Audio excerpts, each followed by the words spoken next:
Números, capítulo 29. Vamos abrir as nossas Bíblias lá em Números, no capítulo 29.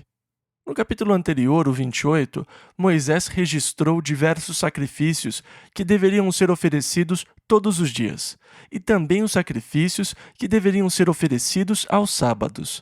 Havia um sacrifício extra nos sábados. Depois, ele fala de outros sacrifícios extras no primeiro dia de cada mês, e também fala sobre os sacrifícios que deveriam ser oferecidos durante a festa da Páscoa e durante a festa de Pentecostes. Agora, no capítulo 29, ele fala dos sacrifícios que deveriam ser oferecidos no 7º mês do ano. Agora, não se esqueçam de que o número 7 é um número muito significante quanto ao relato bíblico. Portanto, o 7º mês era um mês especial. Ele cai perto do mês de outubro no nosso calendário. O nosso calendário difere do calendário judeu. Eles têm uma espécie de calendário espiritual e um calendário secular. O calendário espiritual do judeu começa no mês de abril, o que torna o mês de outubro o 7º mês.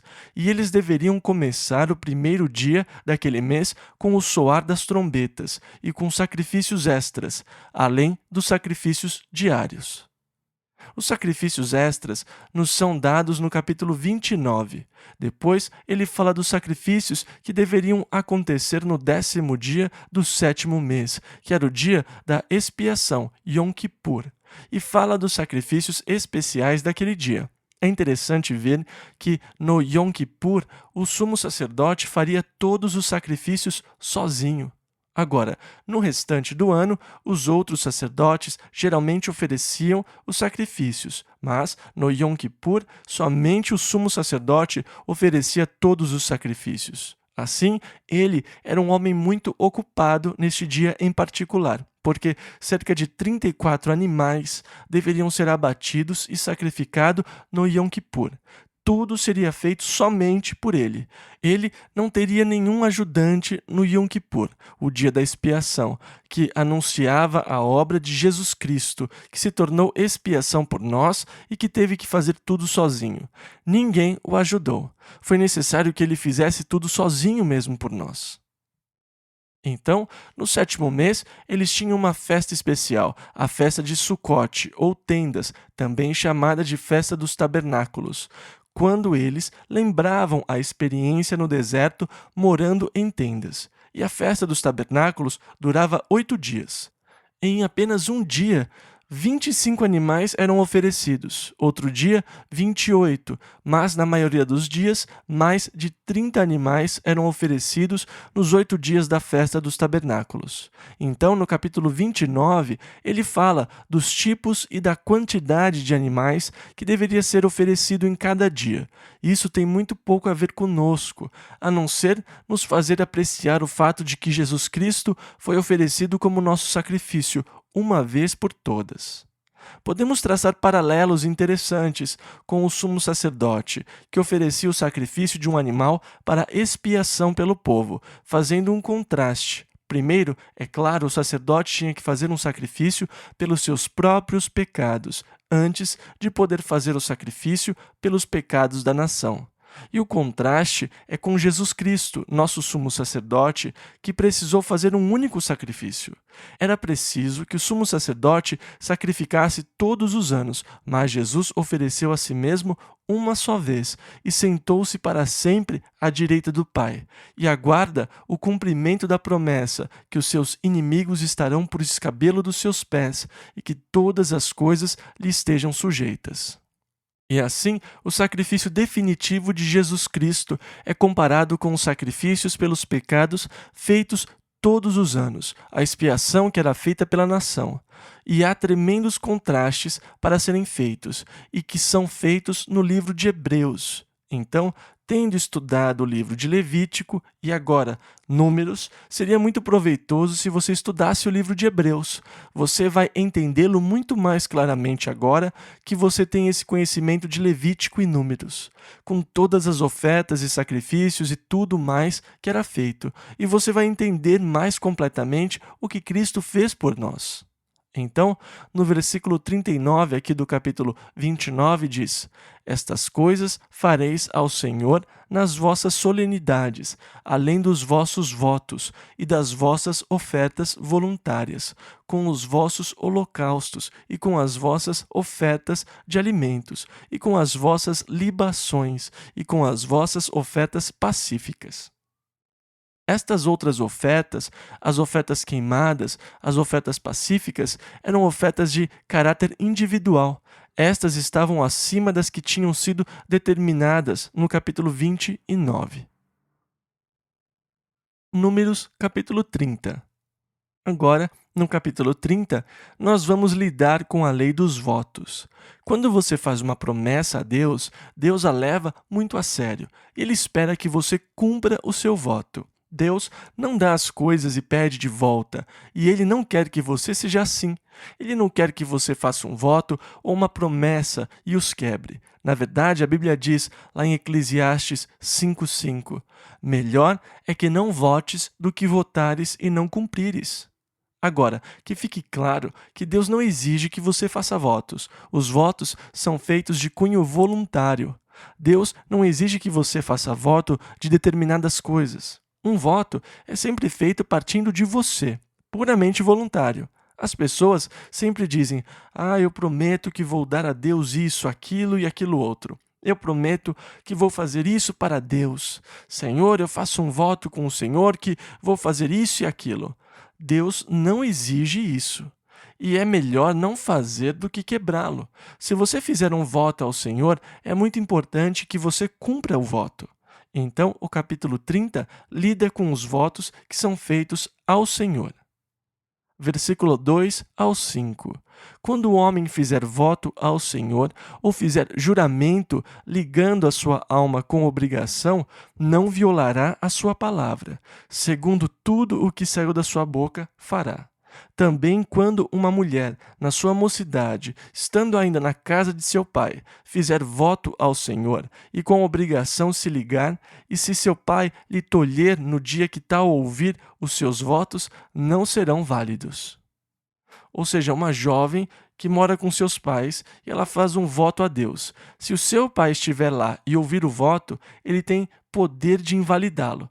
Mas se ouvir e não o invalidar, então ele terá que cumpri-lo.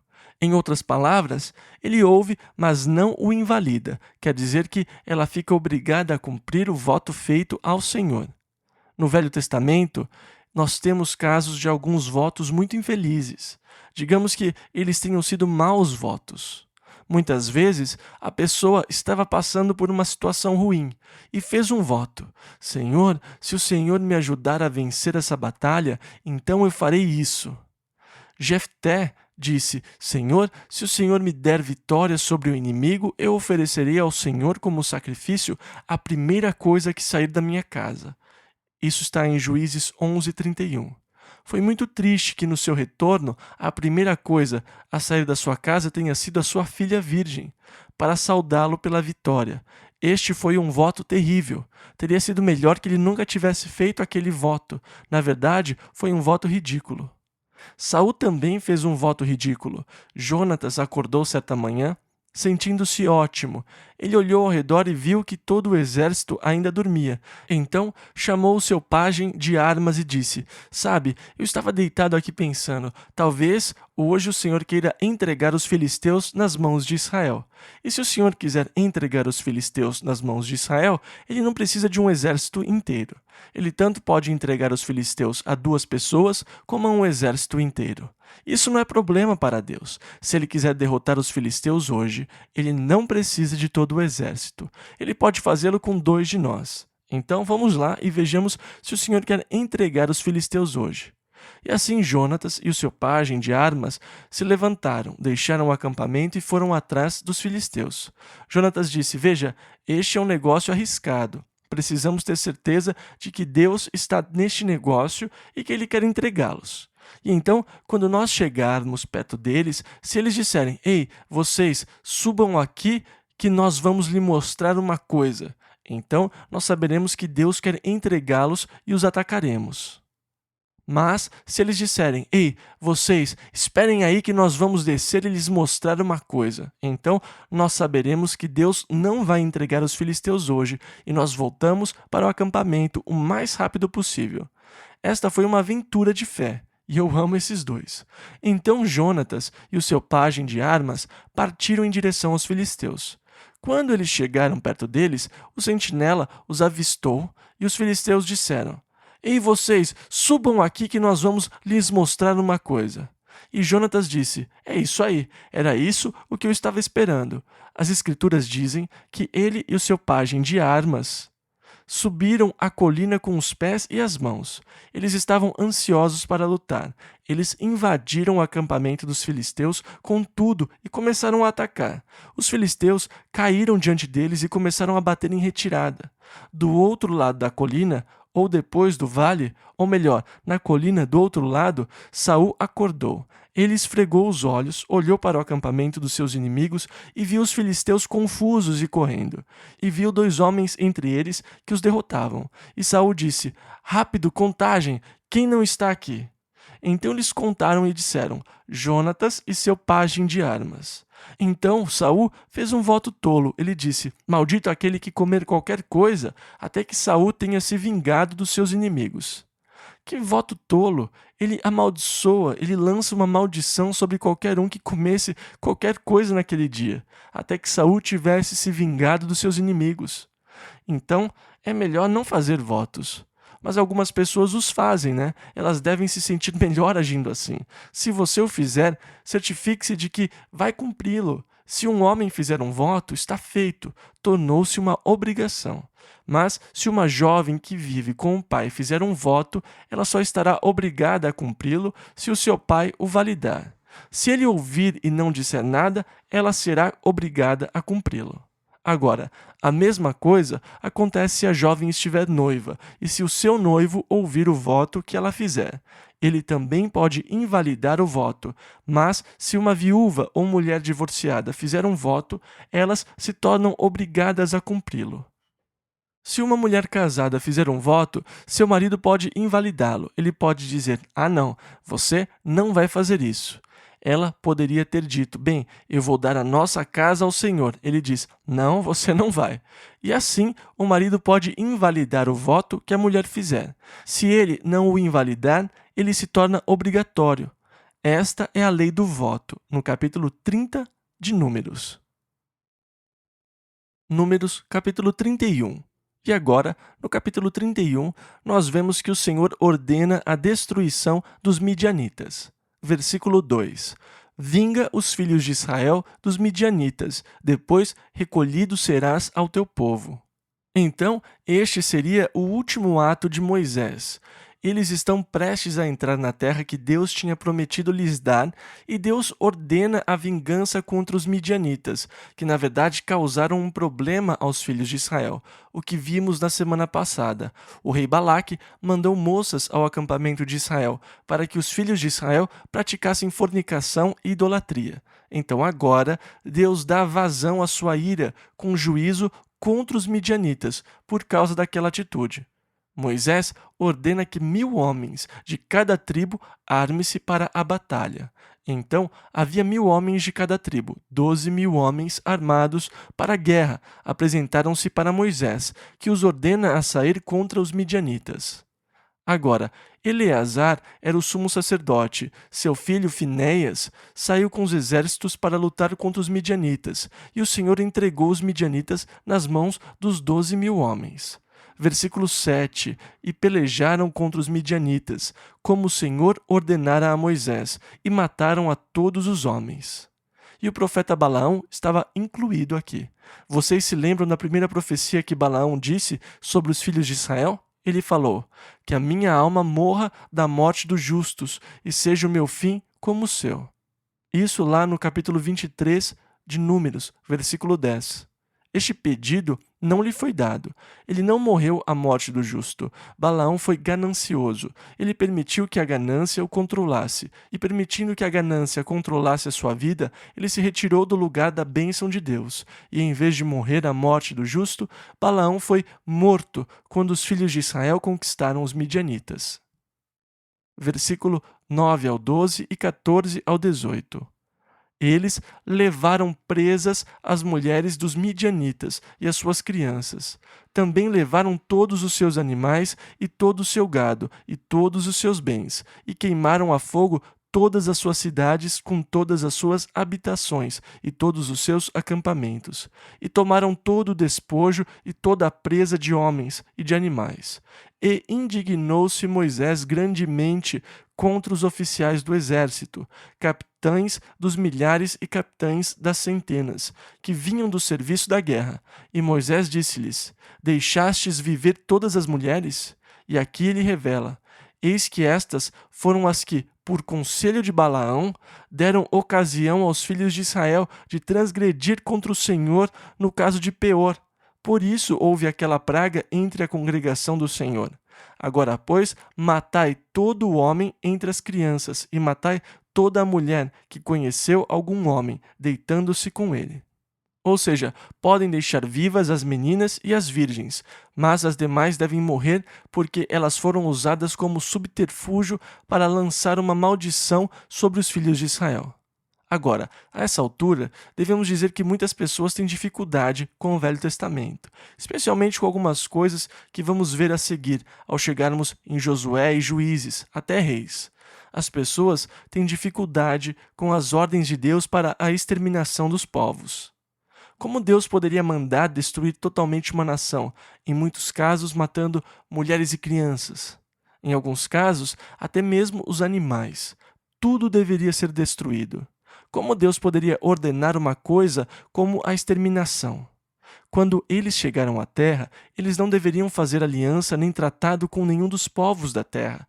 Eles deveriam destruí-los totalmente ou expulsá-los. Por que Deus ordenaria tal coisa?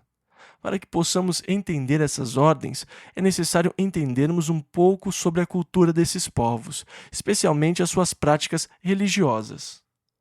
Em toda a história do mundo, estes povos provavelmente viviam nos níveis de mais baixa moral que o homem já viveu. Eles praticavam todo tipo de pecado que você poderia imaginar. Votos do casamento não valiam nada. Eles viviam como animais, e até mesmo a bestialidade era uma prática comum entre eles. Seu estilo de vida era tão corrompido e contaminado que era impossível que eles conseguissem sobreviver. Eles acreditavam em sacrifícios humanos e ofereciam seus filhos aos seus deuses. As coisas que eram feitas por esses povos são tão depravadas, tão repulsivas, que seria impossível explicar aqui as práticas que eram comuns entre os povos chamados cananeus, os que habitavam a terra e que Deus mandou que fossem exterminados. Deus ordenou a exterminação desses povos para que seus filhos não fossem contaminados. Deus os está guiando à terra, mas primeiro ele os usa como juízo contra o povo por causa das terríveis e abomináveis práticas pelas quais eles mereciam morrer. E você diz: bem, e os pequenos, os bebês, as crianças? As crianças teriam tido uma vida terrível e miserável se tivessem sobrevivido e não pudessem ser criadas pelos seus pais. As crianças foram mortas por misericórdia. Deus ordenou a exterminação para que eles não se tornassem uma influência contaminadora sobre o seu povo e para que o seu povo não fosse arrastado para o mesmo baixo nível de moral que aqueles povos viviam. Deus usa os filhos de Israel como instrumentos de juízo para destruir povos extremamente perversos. Agora, Deus mandou o dilúvio para destruir povos que também viviam de maneira horrível. Eles foram destruídos pelo dilúvio com a exceção de Noé e da sua família imediata. Deus usou o dilúvio como instrumento de juízo. Agora, Deus está usando aqui a nação de Israel como seu instrumento de juízo contra os povos cujas práticas eram tão baixas que foi necessário que o juízo de Deus fosse manifestado sobre eles. Por isso, Deus ordenou que fossem exterminados. Esse foi o seu julgamento contra o terrível pecado que eles cometiam: destruí-los para que eles não contaminassem o povo de Israel com sua influência. Foi para proteger os seus filhos da cultura insana dos cananeus. Então Moisés ficou indignado porque eles deixaram as mulheres vivas e ordenou que eles matassem todos os bebês meninos e só deixassem viva as meninas e as moças virgens, que se tornaram escravas dos israelitas. Agora, Moisés disse: peguem o espólio que foi tomado na batalha e dividam-no em 2. Metade do espólio vai para todo Israel e metade vai para os 12.000 homens que foram à guerra. Agora, do espólio que os 12.000 homens receberam, que era metade do total, 1 a cada 500 deveria ir para Eleazar, o sumo sacerdote.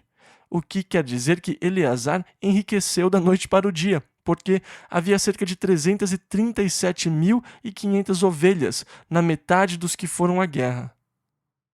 O total de ovelhas que foi tomado era de 675.000. Então, metade disso foi para os 12.000 que foram à guerra, e 1 em cada 500 dos 337.500 foi para Eleazar. Então, da noite para o dia, ele recebeu muitas ovelhas.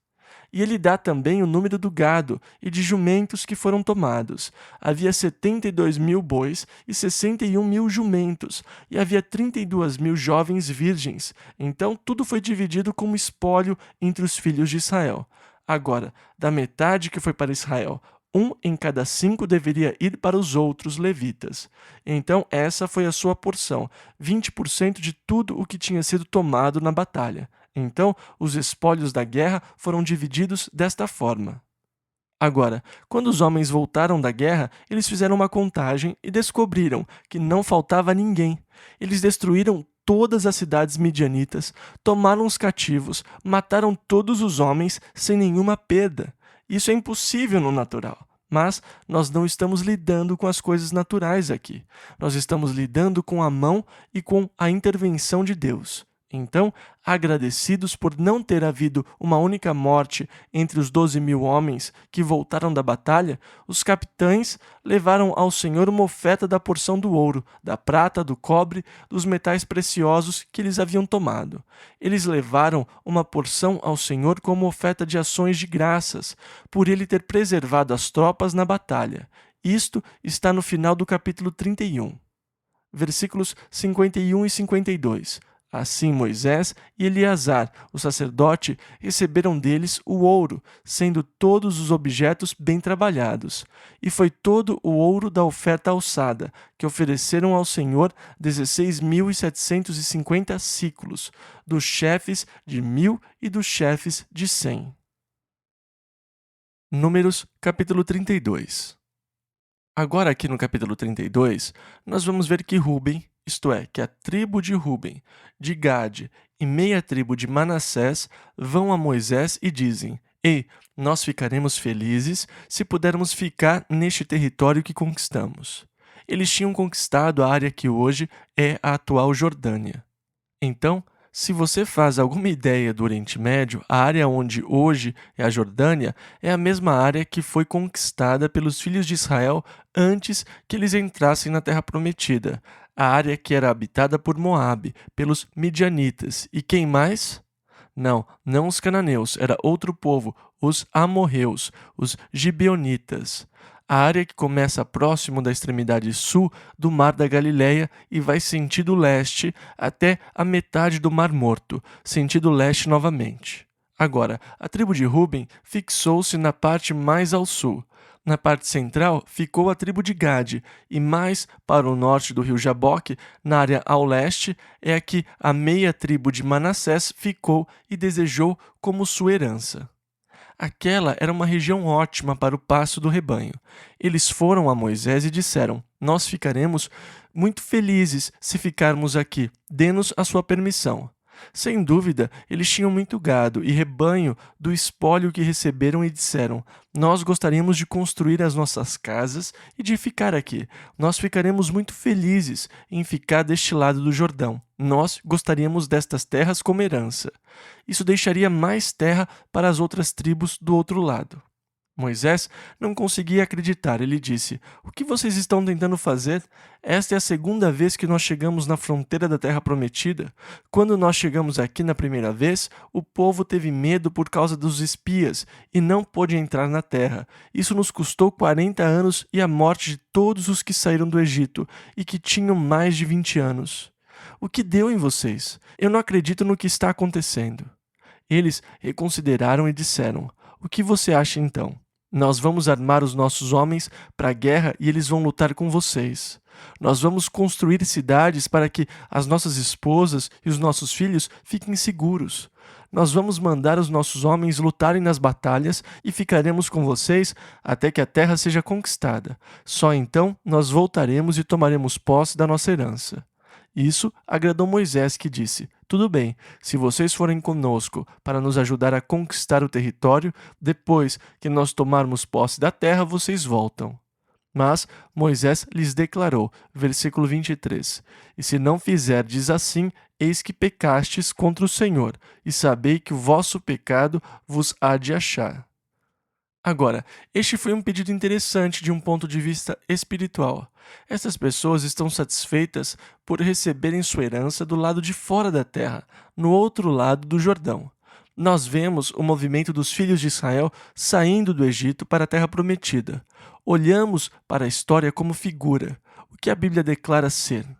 Tudo o que aconteceu com eles é um exemplo para nós.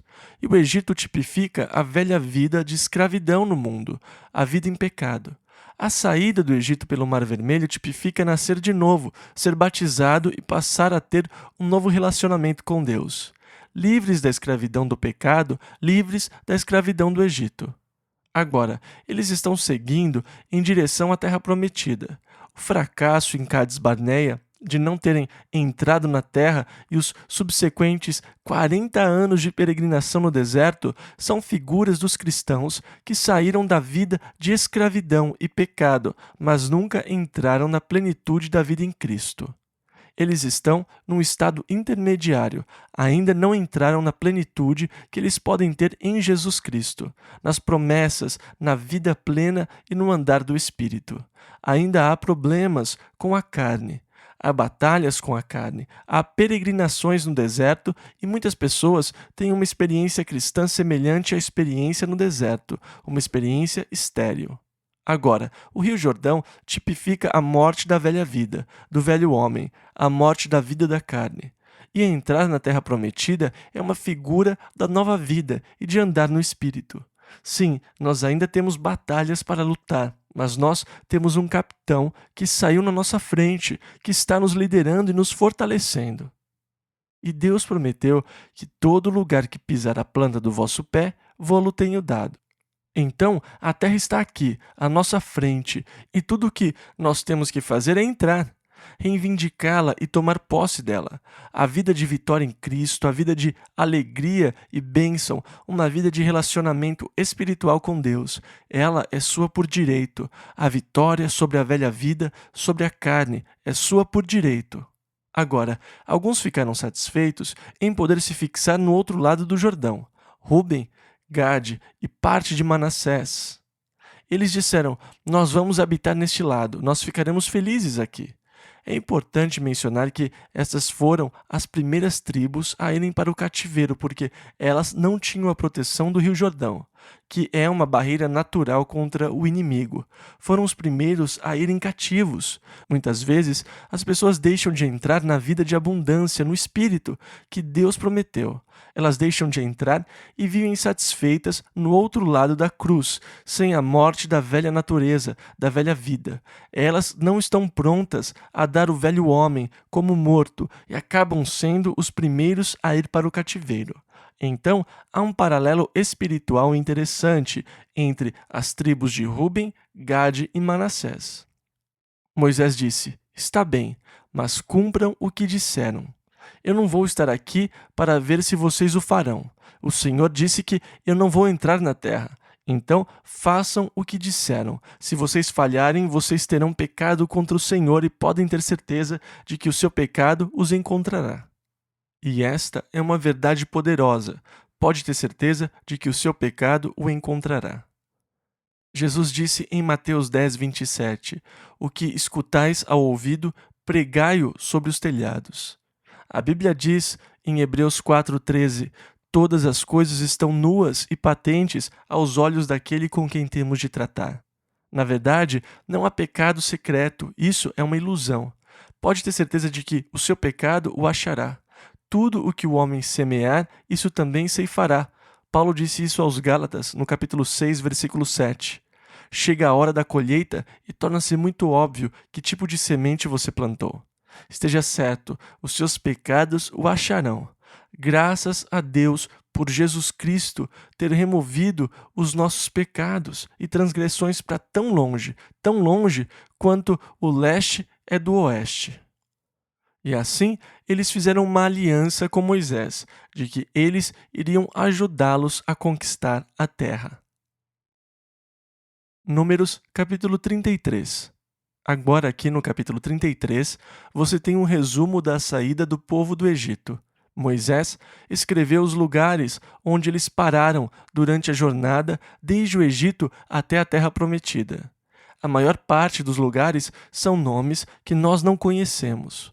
Alguns deles são novos, alguns deles vemos aqui pela primeira vez. Alguns deles nós nos lembramos da nossa jornada no livro de Êxodo. Agora, a partir do versículo 51 do capítulo 33, o Senhor diz a Moisés, versículo 51 ao 53, fala aos filhos de Israel e dize-lhes, quando houverdes passado o Jordão para a terra de Canaã, lançareis fora todos os moradores da terra de diante de vós e destruireis todas as suas pinturas, também destruireis todas as suas imagens de fundição e desfareis todos os seus altos, e tomareis a terra em possessão, e nela habitareis, porquanto vos tenho dado esta terra para possuí-la. Agora, Deus queria todos os artefatos destruídos por causa das pinturas, que na sua maioria eram de natureza extremamente lasciva e sensual. As imagens fundidas, na sua maioria, eram os deuses que eles adoravam, que em muitos casos tinham traços grotescos e exageradamente sensuais. Os altos eram os lugares onde eles ofereciam sacrifícios aos seus deuses e onde eles celebravam os rituais religiosos, e deveriam ser totalmente destruídos para que não ficasse nenhuma influência contaminadora na terra, porque tudo o que o homem semear, isso também ceifará. Se na sua mente você estiver plantando imagens de luxúria sexual, é isso que você vai colher na sua carne.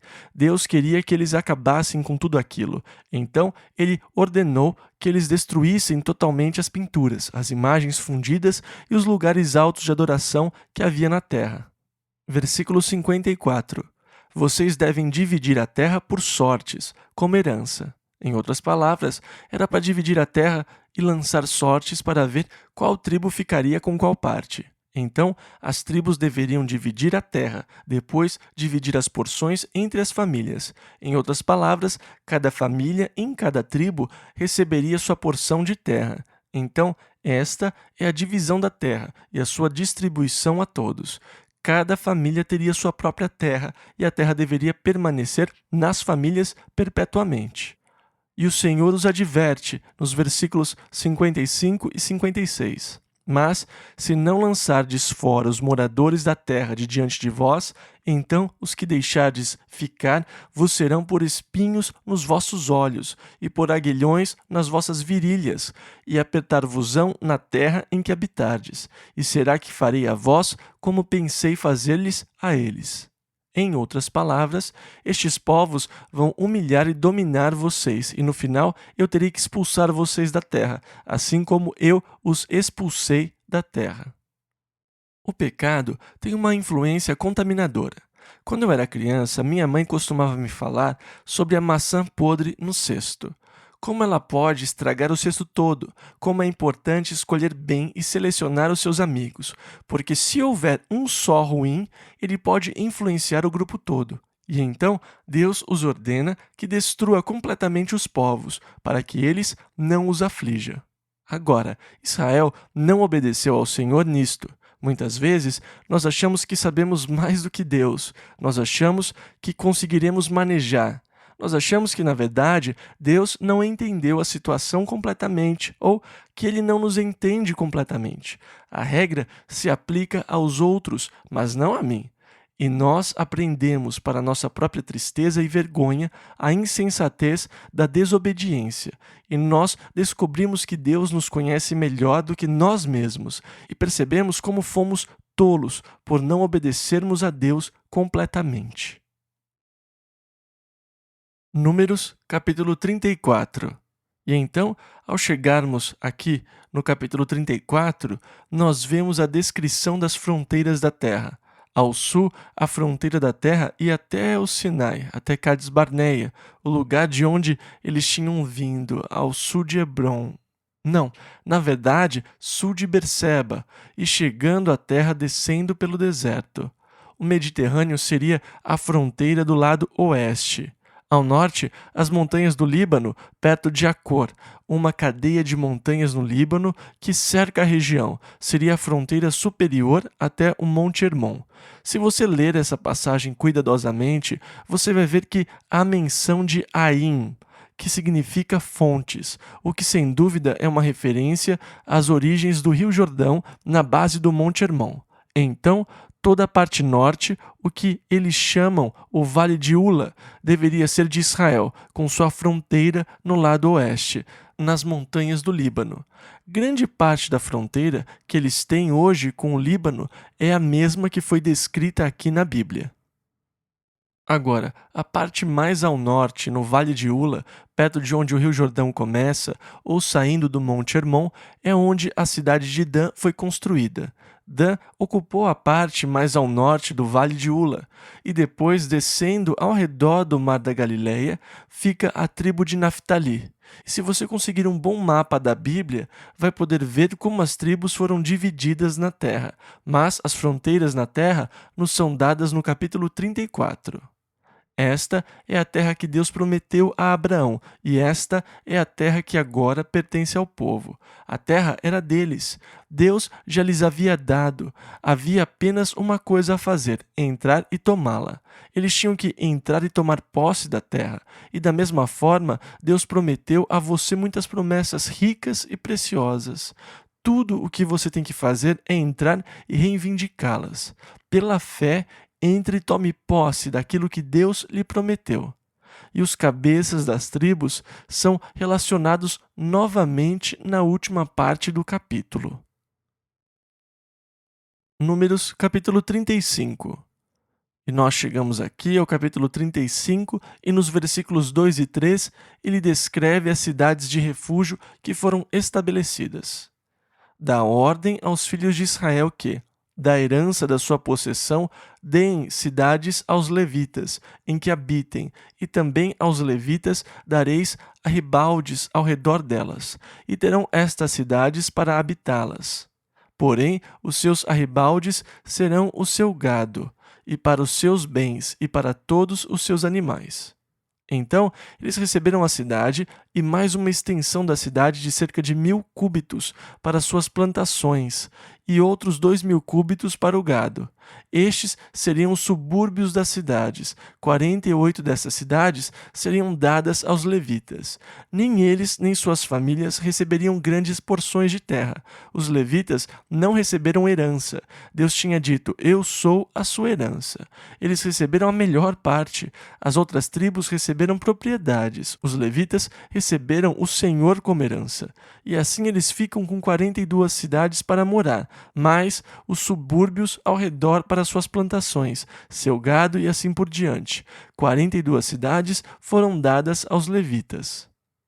Agora, entre as 48 cidades, 6 delas seriam designadas como cidades de refúgio, 3 em cada lado do Rio Jordão, colocadas estrategicamente pela terra. Então, não importa onde você estivesse morando, você nunca estaria a mais de meio dia de distância da cidade de refúgio.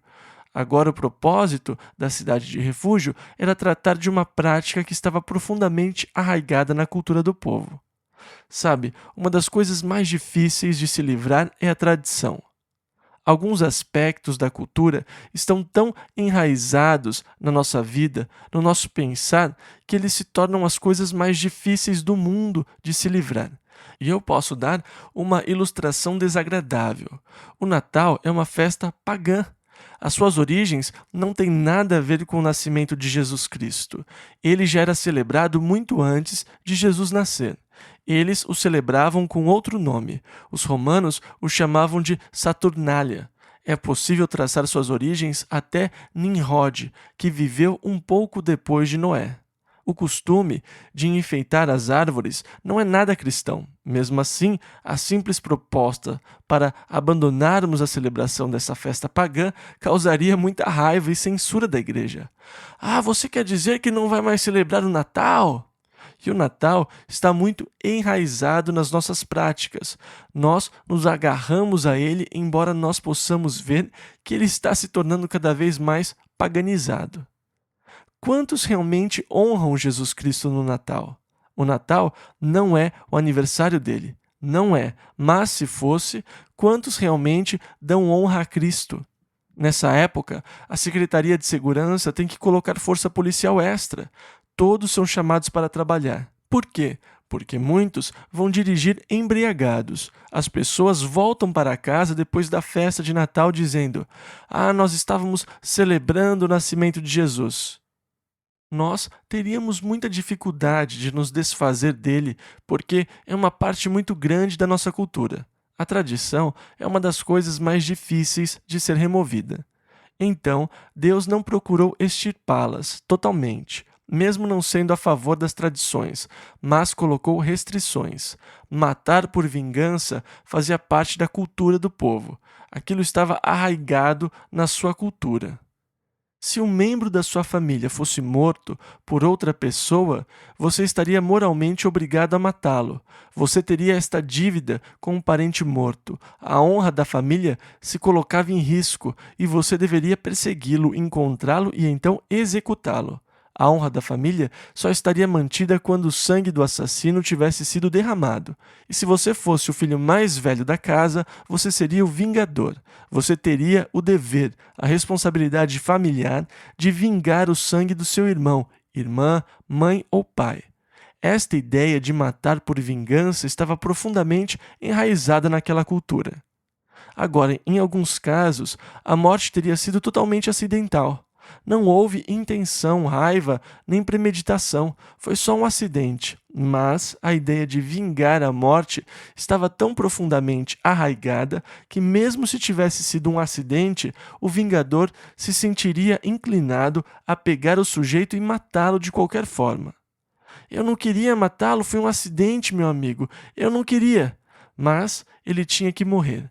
Eles não tinham misericórdia. Era questão de honra, um dever. Eu tenho que matá-lo. Então, para mudar esta prática tão profundamente arraigada, Deus funda as cidades de refúgio para que você pudesse fugir e ter abrigo caso acidentalmente matasse alguém.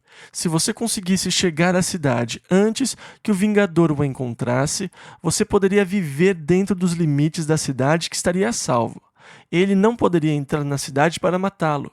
Estas eram as cidades dos levitas, e eles iriam obrigá-lo a protegê-lo, e eles iriam garantir um julgamento justo. Agora, se você não conseguisse chegar à cidade, você não teria um julgamento justo.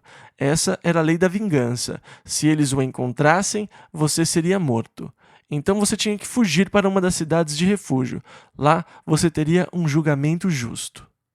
Agora, se ficasse provado que não tinha sido um acidente, que você planejou matar por ódio e animosidade, se pudesse ser provado que foi uma armação feita intencionalmente, com raiva, você deveria deixar a cidade de refúgio e o vingador o executaria.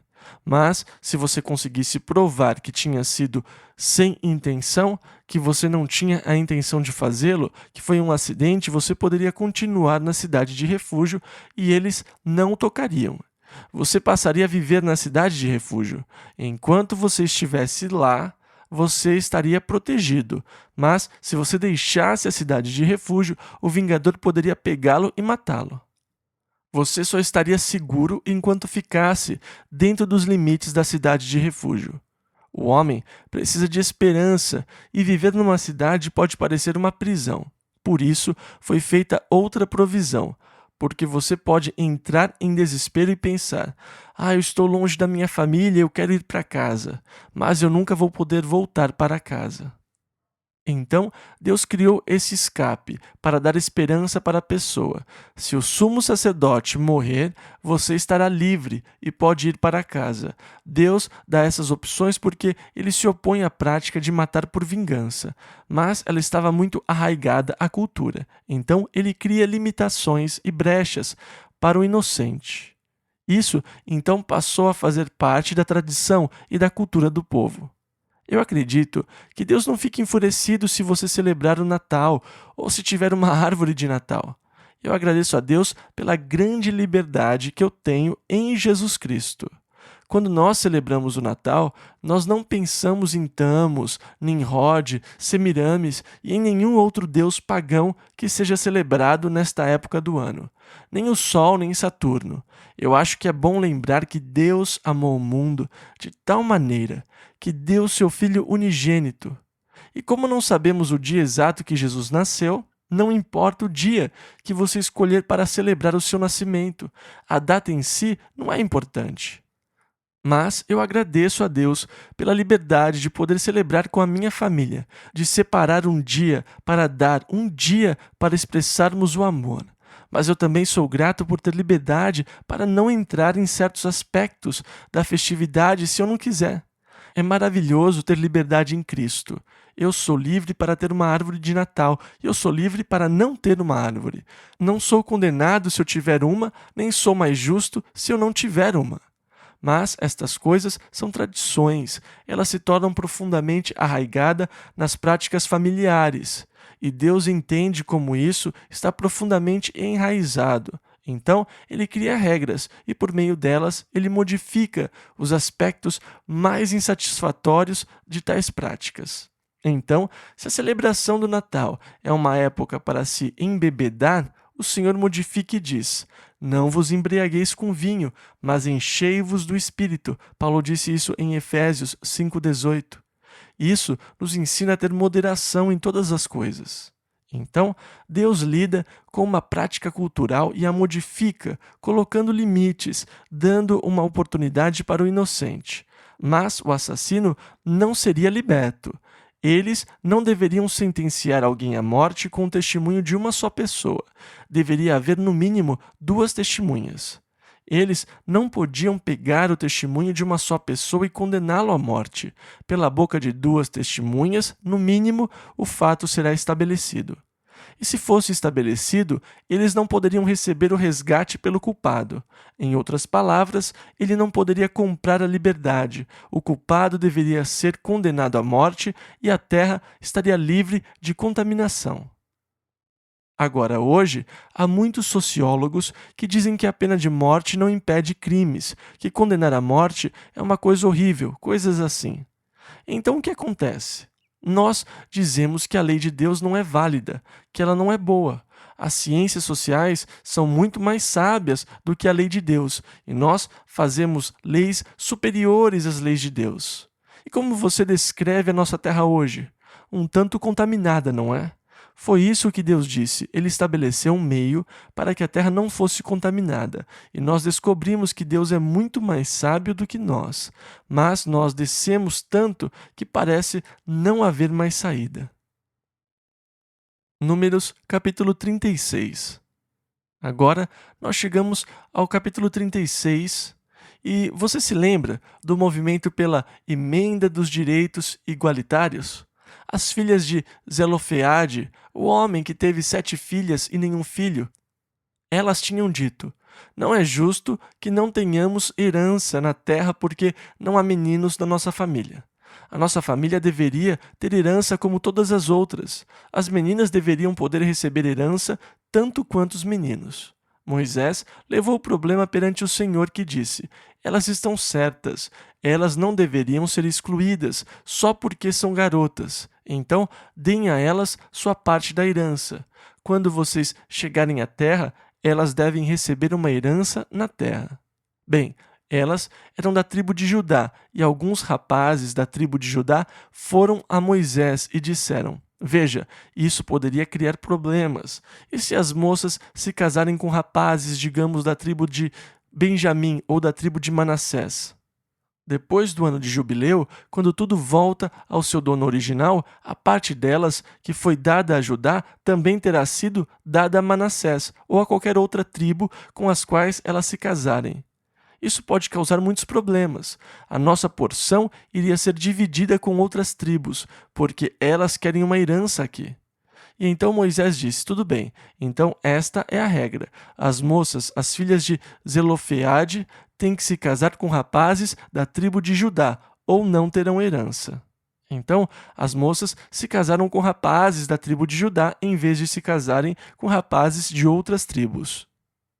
E isso se tornou a lei da terra, quando a herança fosse para uma moça. Para que ela tivesse herança, ela deveria se casar com alguém da mesma tribo que ela, para que a terra não fosse dividida entre as tribos. Todas as tribos tinham fronteiras definidas e não deveria haver mistura da terra por motivos matrimoniais e coisas assim. Então, quando as moças herdavam a terra, era necessário que elas se casassem com alguém da mesma tribo para manter a herança da terra. Caso contrário, a terra seria dada a outra tribo e a terra teria que ter fronteiras dentro da terra. Seria muito confuso. Versículo 13. Estes são os mandamentos e os juízos que mandou o Senhor através de Moisés aos filhos de Israel, nas campinas de Moabe, junto ao Jordão, na direção de Jericó. E então, este é o final da linha para Moisés. Ele vai levá-los o mais longe que puder. Estes são os mandamentos. Agora Moisés deve deixar a liderança e Josué deve assumir e liderar o povo até a terra prometida. E nós vamos começar o livro de Deuteronômio. E a palavra Deuteronômio quer dizer a segunda lei. Ele é uma espécie de resumo daquilo que nós temos visto. Em Deuteronômio, nós temos esse resumo. Então, ao passarmos pela segunda lei, no livro de Deuteronômio, nós vamos dar uma passada rápida pelas coisas que nós já vimos. E no final de Deuteronômio, nós vamos voltar ao mesmo lugar na história que estamos hoje. Bem, tradicionalmente, nós pensamos em ordem cronológica. O livro de Deuteronômio foi colocado após o livro de Números, mas a Bíblia nem sempre segue a cultura ou tradição do pensamento ocidental. Muitas vezes, a Bíblia descreve um evento inteiro e depois volta e dá os detalhes. É por isso que muitas vezes as pessoas têm dificuldade com o livro de Apocalipse, porque ele nem sempre segue uma determinada ordem cronológica, como nós. Com nossas mentes ocidentais, nós estamos acostumados a pensar assim. E da mesma forma, em Deuteronômio, nós vamos voltar ao passado e depois retornar à história, e quando chegarmos ao livro de Josué, prosseguiremos com a ordem cronológica. Então, na próxima semana, nós veremos os primeiros 10 capítulos do livro de Deuteronômio. Vamos ficar em pé? Que o Senhor os ajude a assimilar aquilo que nós temos estudado e que Ele possa trazer à sua lembrança as coisas que Ele determinou. Que vocês sejam enriquecidos no conhecimento de Deus e na sua vontade e do plano de Deus para suas vidas. Que o Senhor esteja com vocês para os abençoar, para os guiar e que vocês sejam guardados pelo poder de Deus através da fé e na confiança que tem nele. Em nome de Jesus.